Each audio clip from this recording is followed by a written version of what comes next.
Hey folks, Matt from artoftheimage.com. So I got a reader writing in, Marcus Low 9 on YouTube, and he's basically asking about lenses for his 550D. So Marcus is saying he's bought a 550D with kit lenses. He has a 35mm f2, relatively pleased with the performance at 35, but occasionally wants to go wider. So currently I'm pondering purchasing two lenses, the 35mm f4 1.4L and the Tamron 17-50 f2.8 non-VC. I intend to use the 35mm 90% of the time, but take the Tamron on travel. Question is there a real difference between the Canon 35mm 1.4 versus the Sigma 30mm 1.4 versus the Canon 35mm f2 in terms of IQ? Same question for Tamron versus Canon 1755. Many thanks. And he also writes in, reason I'm looking at the 35mm L is that I want to take the best pictures at this focal range in low light and good light. Which would you recommend? Canon 35mm f1.4L and the Tamron 1750, Sigma 30mm f1.4 and the 1755 2.8 Canon, or the Canon 1755 2.8 and something else. So basically, Marcus, you're looking at a 35mm. Let's address the 35mm first. You're looking at the 35mm L, the f1.4, which is certainly a very popular lens, very good performing lens. It's f1.4, it's quite quick. However, you got some options here which make it a little confusing. The Sigma 30mm f1.4 is available, and I can tell you that I've had a few copies of the Sigma 30 f1.4 and all mine have been good. I do know some people have had some sample variation and haven't necessarily had the best of luck with it, but I do know a lot of people also that have it and do like it, similar to my experience. So what I would suggest is go to your local camera store, and hopefully you have one that stocks both these lenses. You want to take your body in, because you want to see how this works on your body, and put the 35mm f1.4L on, play with it, take some photos, see what you think. Switch over to the Sigma 30mm f1.4 and see what you think too. For the difference in price, I would probably recommend the Sigma. Being that you're in a 550D and you're not writing and telling me you have a 1DS Mark III or a 1D Mark IV or something like that, I'm assuming price is an issue, as it is for most of us. I don't think you're going to see a big difference in image quality between the 35mm f1.4L and the Sigma 30mm f1.4, as long as you make sure you get a good copy of the Sigma 30mm f1.4. Basically, both these lenses, the reason for these lenses is the f1.4, the low light performance. And they both perform quite well at f1.4. And again, make sure you get a good copy. It's actually not unheard of to get a not great copy of the Canon either. I know some people who have had to get onto their second Canon. The first one they got didn't work very well. So make sure that you get a good copy of both. Make sure the frame is sharp on both sides. Check it out.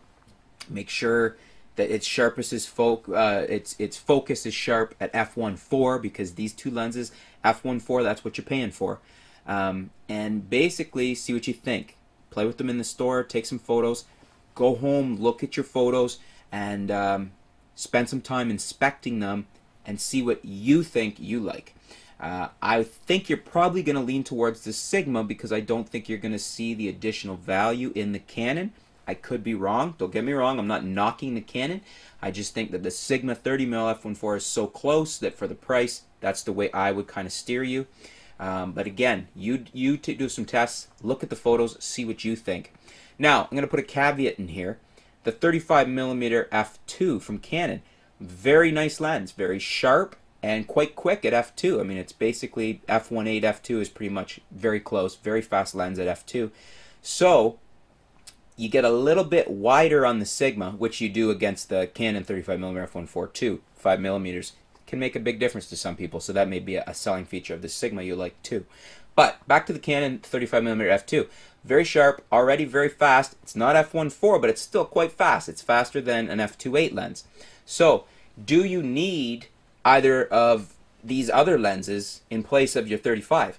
I'm thinking, you need to consider that. Is your 35 going to suit your needs? You did say you want to do low light, but you're not going to really see any enhanced performance out of either of these f1.4 lenses over your 35mm f1.2, other than, I mean, you're paying for the additional low light. So if that extra little bit of aperture widening, that little extra bit of low light ability is what you really think you need, then fine. Look at the Sigma or look at the 35mm f1.4L.